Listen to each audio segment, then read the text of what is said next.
அடுத்து வந்து நம்ம சப்ராக்ஷன் பார்க்க போகிறோம். தேர்ட் சம்மில் சப்ராக்ஷன். சரியா? சப்ராக்ஷனில் எல்லாமே யூனிட் டிஜிட்லேயே தான் நம்ம பார்க்கணும்னு சொல்லியிருக்கேன். அதனால் யூனிட் டிஜிட்லேருந்து பார்க்கலாம். ஃபஸ்ட்டு யூனிட் டிஜிட்டில் மேலே சப்ராக்ஷன்னாலே மேலே இருக்க நம்பர் எப்படி இருக்கணும்? பிக்கஸ்ட் நம்பராக இருக்கணும். சரியா? அதாவது ஃபஸ்ட்டு இருக்க நம்பர் பெரிய நம்பராக இருக்கணும். சரியா? சப்ராக்ஷன்னாலே ஃபஸ்ட்டு இருக்க நம்பர் வந்து பெரிய நம்பராக இருக்கணும். ஓகேவா? பிக்கஸ்ட் நம்பராட்டு இருக்கணும். சரியா? Okay, listen here. ஃபஸ்ட்டு 3 இருக்குது, கீழே வந்து 1 இருக்குது. அப்போ 3 இந்த மைண்ட் டேக் 1 ஃபிங்கர். இது சப்ராக்ஷன்னால பிஃபோர் நம்பர் சொல்லணும். அடிஷன்னா ஆஃப்டர் நம்பர் சொல்லணும். இது சப்ராக்ஷன் அப்படிங்கிறதுனால பிஃபோர் நம்பர் சொல்லணும். அப்போ 3 இந்த மைண்ட் டேக் 1 ஃபிங்கர், 3 பிஃபோர் 2. ஒரு ஃபிங்கரை ஹோல்டு பண்ணியாச்சு. அப்படி தானே 2 மட்டும் தான் வந்திருக்கு. அப்படி தானே ஹோல்டு பண்ணுறப்போ ஒரு ஃபிங்கரை ஹோல்டு பண்ணுறப்போ 2 மட்டும் தான் வந்திருக்கு. 2ல் ஸ்டாப் ஆகிடுச்சு. அதனால் கீழே 2ன்னு போட்டிருக்கேன். ஓகேவா? புரிஞ்சுதான்? 2. ஓகே, நெக்ஸ்ட்டு மேலே வந்து என்ன இருக்குது? 3 இருக்குது, கீழே 9 இருக்குது. அப்போ மேலே 3ங்கிறது என்னது? நான் பெண்ணில் எழுதியிருக்கேன்ல 3, அதுதான் ஒரிஜினல் நம்பர். சரியா? அப்போ இது வந்து 3 வந்து ஸ்மாலுங்கிறதுனால பக்கத்தில் உள்ள பாக்ஸில் நம்ம எடுக்கணும், ரூபா எடுக்கணும். சரியா? பக்கத்தில் இருக்க பாக்ஸ்லேருந்து ரூபா எடுக்கணும். அப்போ இந்த பாக்ஸில் வந்து இது கம்மியாக இருக்கிறனால பக்கத்து பாக்ஸ்லேருந்து எடுக்கணும். பக்கத்து பாக்ஸில் எடுக்கிறப்போ பக்கத்து பாக்ஸில் எந்த ரூபாயுமே இல்லை. ஏன்? 0ன்னு இருக்குது. பக்கத்து பாக்ஸில் எந்த ரூபாயுமே இல்லை. சரி, அதாவது 3வது பாக்ஸ். இது ஃபஸ்ட்டு பாக்ஸு, இது செகண்ட் பாக்ஸு, இது தேர்ட் பாக்ஸ். அப்படி தானே? தேர்ட் பாக்ஸில் எந்த ரூபாயுமே இல்லை, 0ன்னு கொடுத்துருக்காங்க. அப்படி தானே? அப்போ தேர்ட் பாக்ஸில் இருந்து ஃபோர்த்து பாக்ஸுக்கு பார்க்கணும். ஃபோர்த்து பாக்ஸில் என்ன இருக்குது? 6 rupees இருக்குது. அப்படி தானே? அப்போ 6 rupeesலேருந்து 1 ரூபியை தேர்டு பாக்ஸுக்கு கொடுக்கணும். சரியா? 1 ரூபி எங்கே கொடுக்கணும்? தேர்டு பாக்ஸுக்கு கொடுக்கணும். அப்போ 1 ரூபி கொடுத்தாக்கி ஏற்கனவே அங்கே 0 இருந்து அப்படி தான் இருக்குது. அப்படி தானே? இங்கேருந்து ஃபோர்த்து பாக்ஸ்லேருந்து தேர்டு பாக்ஸுக்கு 1 போச்சுன்னா 10ன்னு சேஞ்ச் ஆகும். ஓகேவா? 10ன்னு சேஞ்ச் ஆகும். ஓகே, அதனால தான் நான் 0வை கட் பண்ணிவிட்டு 10 அப்படின்னு நான் போட்டிருக்கேன். ஓகே, புரிஞ்சுதா? 10ன்னு போட்டிருக்கேன். அடுத்து இங்கே 10 வந்தாச்சு. இப்போ வந்து 9 இல்லைன்னு வச்சுக்கோங்க. 9 நான் வந்து அதுக்கப்புறம் தான் 9 வரும். இப்போ வந்து 10 வந்தாச்சு. அப்படி தானே? 10 வந்தாச்சு. அடுத்து இங்கே 10 rupees தேர்டு பாக்ஸில் இருக்குது. முன்னாடி இல்லாமல் இருந்துச்சு, இப்போ இருக்குது. அப்போ செகண்ட் பாக்ஸில் உள்ளவங்களுக்கு கண்டிப்பாக இப்போ ரூபா தேவை, ஏன்னா நிறைய வேணும். அதனால அவங்க என்ன பண்ணுறாங்க? உங்கள்கிட்ட இருந்து இந்த தேர்டு பாக்ஸில் இருந்து எடுக்கிறாங்க. எடுக்கிறப்போ இங்கே வந்து 3, செகண்ட் பாக்ஸில் 3 தான் இருக்குது. அப்படி தான் 3ங்கிறது அங்கே தேர்டு பாக்ஸ்லேருந்து வாங்குறப்போ 13ன்னு சேஞ்ச் ஆகும். சரியா? அப்போ தேர்டு பாக்ஸ் எப்படி சேஞ்ச் ஆகுது? 3 கட் பண்ணி 13ன்னு சேஞ்ச் ஆகுது. சரி, செகண்ட் பாக்ஸ் அப்படி தான் செகண்ட் பாக்ஸ் 3 கட் பண்ணி 13 சேஞ்ச் ஆகுது. அப்போ தேர்டு பாக்ஸ் எப்படி மாறும்? அங்கே 10ல் இருந்துச்சு. அப்போ 1 ரூபி கொடுத்தா என்ன ஆகும்? 9ன்னு மாறும். புரிஞ்சுதா? 1 கம்மியாயிரும் இல்லையா? அதனால் 10னையும் கட் பண்ணிவிட்டு 9 போட்டிருக்கேன். இப்போ புரிஞ்சுதா? 3 ஸ்டெப்பில் அது பண்ணியிருக்கேன். தெரிஞ்சது இல்லையா எப்படி வந்துச்சுன்னு? ஓகே, அப்போ அடுத்து இங்கே 6 rupees நான் சொன்னேன்ல, 6 rupeesல 1 ரூபியோ தேர்டு பாக்ஸுக்கு கொடுத்தாச்சுன்னு. அப்போ 1 ரூபி கொடுத்தாச்சுன்னா 1 கம்மியாகி என்ன ஆகும்? 5ன்னு வரும்.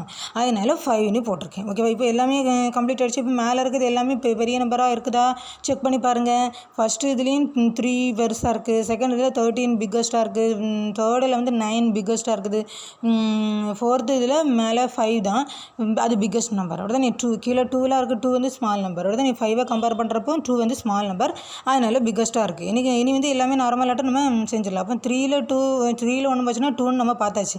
அடுத்து 13. அடுத்து நீ செகண்ட் பாக்ஸுக்கு பார்க்கணும். 13 இந்த மைண்ட் டேக் என்னது? 9 fingers. அடுத்து நீ 13 இந்த மைண்ட் டேக் 9 fingers. 13 மைண்டில் வச்சுட்டு 9 fingers எடுத்துக்கோங்க. 13 பிஃபோர் சொல்லுங்கள், ஏன்னா சப்ராக்ஷனில் அதனால் பிஃபோர் சொல்லுங்கள். 12, 11, 10, 9, 8, 7, 6, 5, 4. சொன்னால் 4. அப்போ 4ல் ஸ்டாப் ஆகிருக்குது, அதனால் இன்னும் 4ன்னு போட்டிருக்கேன். ஓகேவா? அடுத்து நெக்ஸ்ட்டு மேலே 9 இருக்குது, கீழே என்ன இருக்குது? 4 இருக்குது. அப்போ 9 இந்த மைண்ட் டேக் 4 fingers. 4 fingers எடுத்துக்கோங்க. 9 பிஃபோர் சொல்லுங்கள். 9 பிஃபோர் என்னது? 8. 8, 7, 6, 5.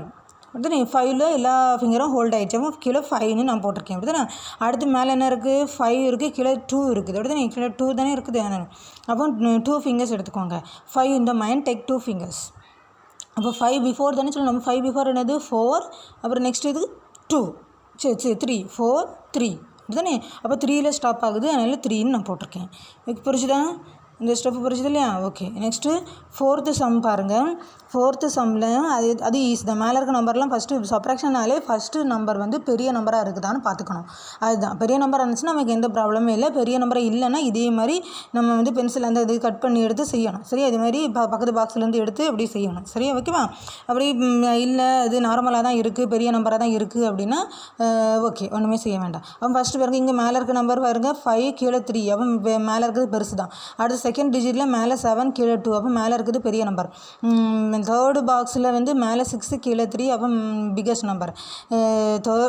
ஃபோர்த்து பாக்ஸில் மேலே இருக்கிறது வந்து 4 கீழே 1. அப்போ மேலே இருக்கிறது பிக்கஸ்ட்டு. அதனால் நமக்கு எந்த ப்ராப்ளமும் இல்லை. ஓகேவா?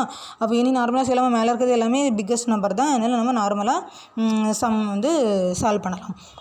ஓகே. அப்போ 5 in the mind take 3 fingers. 3 fingers எடுத்துக்கோங்க. 5 before 4 3 2. இப்போ 3 ஃபிங்கரும் ஹோல்ட் ஆகிடுச்சா? 2ல் ஸ்டாப் ஆகிருக்கு. அப்போ 2ன்னு போட்டிருக்கேன். ஓகேவா? அடுத்து நெக்ஸ்ட்டு 7 இருக்குது. நெக்ஸ்ட் டிஜிட்டில் 7 in the mind take 2 fingers. 2 fingers எடுத்துக்கோங்க. மைண்டில் என்ன இருக்குது? 7. அப்படி தானே? நெக்ஸ்ட் டிஜிட்டில் மைண்டில் வந்து 7 இருக்குது. அப்போ 7 பிஃபோர் என்னது? 6 5. ஓகேவா? 5ல் 2 ஃபிங்கரும் ஹோல்ட் ஆகிடுச்சு. 5. நான் கவுண்ட் பண்ண நீங்களும் ஒவ்வொரு ஃபிங்கராக கவுண்டும் பண்ணணும், ஃபிங்கரையும் ஹோல்டு பண்ணணும். ஓகேவா? ஃபிங்கரையும் ஹோல்டு பண்ணணும். அடுத்து நெக்ஸ்ட்டு 6 இருக்குது. அப்படி தானே? அப்போ 6 in the mind take 3 fingers. 3 fingers கீழே 3 தானே இருக்கனால 3 fingers எடுத்துக்கோங்க. இப்போ அடுத்து ஹோல்டு பண்ணலாமா? சரி. 6 பிஃபோர் தானே சொல்லணும். அப்போ 6 பிஃபோர் சொல்லுங்கள். 5 4 3. ஹோல்ட் ஆகிடுச்சு. 3ல் ஸ்டாப் ஆகிருக்கு. சரி. அப்போ கீழே 3ன்னு போட்டிருக்கேன். நெக்ஸ்ட் என்ன இருக்குது? மேலே 4 இருக்குது, கீழே 1 இருக்கும். 1 ஃபிங்கர் மட்டும் தான் எடுக்கணும். அப்போ 1 ஃபிங்கர் எடுத்துக்கோங்க. மைண்டில் 4 வச்சுக்கோங்க. அப்போ 4க்கு பிஃபோர் நம்பர் சொல்லுங்கள் பார்க்கலாம். 4க்கு பிஃபோர் நம்பர் ஒரே ஒரு ஃபிங்கர் தான் நம்ம ரைஸ் பண்ணியிருக்கோம். அப்படி தானே? 4க்கு பிஃபோர் நம்பர் என்னது? 3. சரியா? 4க்கு பிஃபோர் நம்பர் வந்து 3. 1 ஃபிங்கரும் ஹோல்ட் ஆகிடுச்சு. 3. அதனால் கீழே 3 அப்படின்னு நான் போட்டிருக்கேன். ஓகேவா? புரிஞ்சுதா? ஓகே. நெக்ஸ்ட்டு பாருங்கள். இதில் வந்து 5th சம்மில் வந்து மேலே இருக்க நம்பரெல்லாம் பிக்கஸ்ட் நம்பரா அப்படின்னு பார்க்கணும். சப்ராக்ஷன்னாலே நான் என்ன சொல்லியிருக்கேன்? ஃபஸ்ட்டு நம்பர் வந்து அதாவது மேலே இருக்க நம்பர்னால் ஃபஸ்ட் நம்பர்னு அர்த்தம். அப்படி தானே? மேலே இருக்க நம்பர் பிக்கஸ்ட் நம்பராக இருக்குதான்னு செக் பண்ணணும். ஓகேவா? டெஃபினெட்லி செக் பண்ணணும். ஓகேவா? எல்லோரும் செக் பண்ணிவிட்டு தான் இந்த சப்ராக்ஷன் சம் செய்ய ஆரம்பிக்கணும். சரியா? பிகினிங்கில் நீங்கள் செக் பண்ணிடணும். ஃபஸ்ட் நம்பர் கொடுத்துருக்க சப்ராக்ஷன் சொன்னாலே ஃபஸ்ட் நம்பர் வந்து பிக்கஸ்ட் நம்பராக இருக்குதா அப்படின்னு செக் பண்ணிக்கணும். இல்லை இப்போ செகண்ட் நம்பரை விடவும் ஃபஸ்ட் நம்பர் வந்து ஸ்மாலஸ்ட்டாக இருக்குது அப்படின்னா நம்ம பக்கத்து பாக்ஸிலேருந்து ரூபா எடுக்கணும். சரியா? சரி, பார்க்கலாமா? இப்போ ஃபஸ்ட்டு பாக்ஸு பார்க்கலாம். ஃபஸ்ட்டு பாக்ஸில் மேலே வந்து 5 இருக்குது, கீழே 7. அப்போ ஸ்மால் நம்பர். சரியா? செகண்ட் பாக்ஸ்லேயும் மேலே 0 கீழே 8. அப்போ ஸ்மால் நம்பர். தேர்டு பாக்ஸில் மேலே 1 கீழே 9. அப்போ ஸ்மால் நம்பர். மேலே இருக்கிறது ஸ்மால் நம்பர். ஃபோர்த்து பாக்ஸில் மட்டும் மேலே 7 கீழே 3. அப்போ மேலே இருக்கிறது பிக்கஸ்ட் நம்பர். ஓகேவா? அப்போ ஃபோர்த்து பாக்ஸில் மட்டும்தான் என்னது மேலே இருக்கிறது பிக்கஸ்ட் நம்பராக இருக்குது. வேறு எல்லாமே ஸ்மால் நம்பராக இருக்குது. அப்போ என்ன செய்யணும்? பக்கத்து பாக்ஸ்லேருந்து கொஞ்சம் கொஞ்சம் வாங்கணும். அப்படி தான் எடுக்கணும். அப்போ இந்த ஃபஸ்ட்டு 5 ஃபஸ்ட்டு பாக்ஸில் இருக்கவங்க செகண்ட் பாக்ஸுக்கு போகிறாங்க. அங்கே எதுவுமே இல்லை. ஏன் இல்லை? அங்கே 0ன்னு கொடுத்துருக்காங்க. 0ன்னா எதுவுமே இல்லைன்னு அர்த்தம். அதனால தேர்ட் பாக்ஸுக்கு போய் பார்க்குறாங்க. அங்கே 1 இருக்குது. அப்போ 1 இருக்கிறனால அந்த 1 என்ன செய்கிறாங்க? செகண்ட் பாக்ஸில் உள்ளவங்க வாங்குறாங்க. சரியா? செகண்ட் பாக்ஸில் அப்போ ஏற்கனவே என்ன இருந்துச்சு? 0 இருக்குது. தேர்ட் பாக்ஸ்லேருந்து 1 வாங்கினா 10ன்னு சேஞ்ச் ஆகும். அப்படி தானே? அதனால தான் நான் என்ன பண்ணியிருக்கேன்? 0வை கட் பண்ணிவிட்டு 10 போட்டிருக்கேன். புரிஞ்சுதா? செகண்ட் நம்பரில் 0வை கட் பண்ணிட்டு 10 போட்டிருக்கேன். அடுத்து என்ன பண்ணுறேன்? இப்போ இந்த செகண்ட் பாக்ஸில் ரூபாய் இருக்குது. முன்னாடி ரூபாய் இல்லாதனால தான் அவங்ககிட்ட வாங்க முடியலை. இப்போ 10 rupees இருக்குது. அப்போ ஃபஸ்ட்டு பாக்ஸில் உள்ளவங்க வாங்கலாம் இல்லையா? அங்கேருந்து எடுத்துடலாம். செகண்ட் பாக்ஸில் இருந்து ரூபாயே ஃபஸ்ட் பாக்ஸில் உள்ளவங்க எடுக்கலாம். அதனால் 10 rupeesலேருந்து 1 rupee எங்கே கொடுக்குறாங்க? ஃபஸ்ட்டு பாக்ஸுக்கு கொடுக்குறாங்க. ஃபஸ்ட்டு பாக்ஸில் கொடுக்குறப்போ ஃபஸ்ட்டு பாக்ஸ் ஆல்ரெடி என்ன இருக்குது? 5 இருக்குது.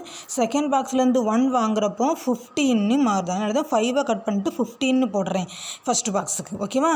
அதுக்கப்புறம் அங்கே செகண்ட் பாக்ஸில் வந்து 10 இருந்துச்சு இல்லையா? 10லேருந்து தானே 1 இங்கே கொடுத்தாங்க. அப்போ 10ல் 1 கம்மியாகிடுச்சுன்னா என்ன ஆகும்? 9 மாறிடும். அதனால தான் 10னை கட் பண்ணிவிட்டு 9 போட்டிருக்கேன். ஓகேவா? புரிஞ்சுதா?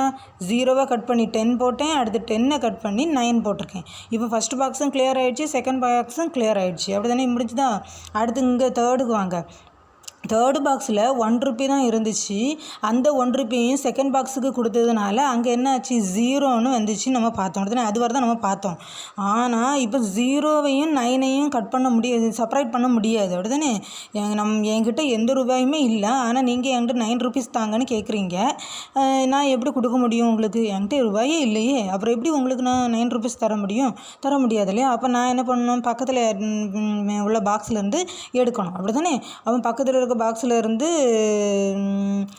எடுக்கலாமா? நம்ம உண்டியல் சேர்த்துருக்கோன்னு வச்சுக்கோங்க. 4 உண்டியல் வச்சுருக்கோம். அதில் 4 லாஸ்ட் பாக்ஸில் அந்த உண்டியலில் இருக்குதான்னு பார்க்கலாம். சரியா? லாஸ்ட் உண்டியலில் இருக்கான்னு பார்க்கும்போது எத்தனை என்ன இருக்குது, 7 ருபீஸ் இருக்குது லாஸ்ட் உண்டியலில். அப்போ 7 ருபீஸ்லேருந்து 1 ருபியை இவங்க தேர்டு பாக்ஸில் உள்ளவங்க கேட்குறாங்க. சரியா? அப்போ தேர்டு பாக்ஸில் 0 வாட்டில் இருந்துச்சு அப்படிதானே, ஏன்னா செகண்ட் பாக்ஸுக்கு கொடுத்துட்டாங்க. அதனால் தேர்டில் வந்து 0ன்னு இருந்துச்சு. இவங்க 1ன்னு வாங்குறப்போ 10ன்னு வருது. அதனால தான் 0வை கட் பண்ணிவிட்டு நான் என்ன பண்ணியிருக்கேன், 10ன்னு மேலே போட்டிருக்கேன். அப்போ ஃபோர்த் பாக்ஸில் என்ன ஆகும், இப்போ தேர்ட் பாக்ஸ் கிளியர் ஆகிடுச்சு அப்படிதானே. ஃபஸ்ட் பாக்ஸும் கிளியர் ஆகிடுச்சு, செகண்ட் பாக்ஸ் கிளியர் ஆகிடுச்சு, தேர்ட் பாக்ஸ் கிளியர் ஆகிடுச்சு. அப்போ ஃபோர்த் பாக்ஸில் என்ன ஆகும், 7 ருபீஸ் இருந்ததை தேர்டு பாக்ஸுக்கு கொடுத்து 10ன்னு மாற்றிட்டாங்க.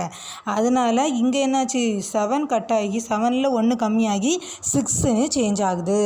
ஓகேவா? ஓகே, இனி நார்மலாக நம்ம செய்யணும். ஓகேவா? இனி நார்மலாக நம்ம செய்யணும்.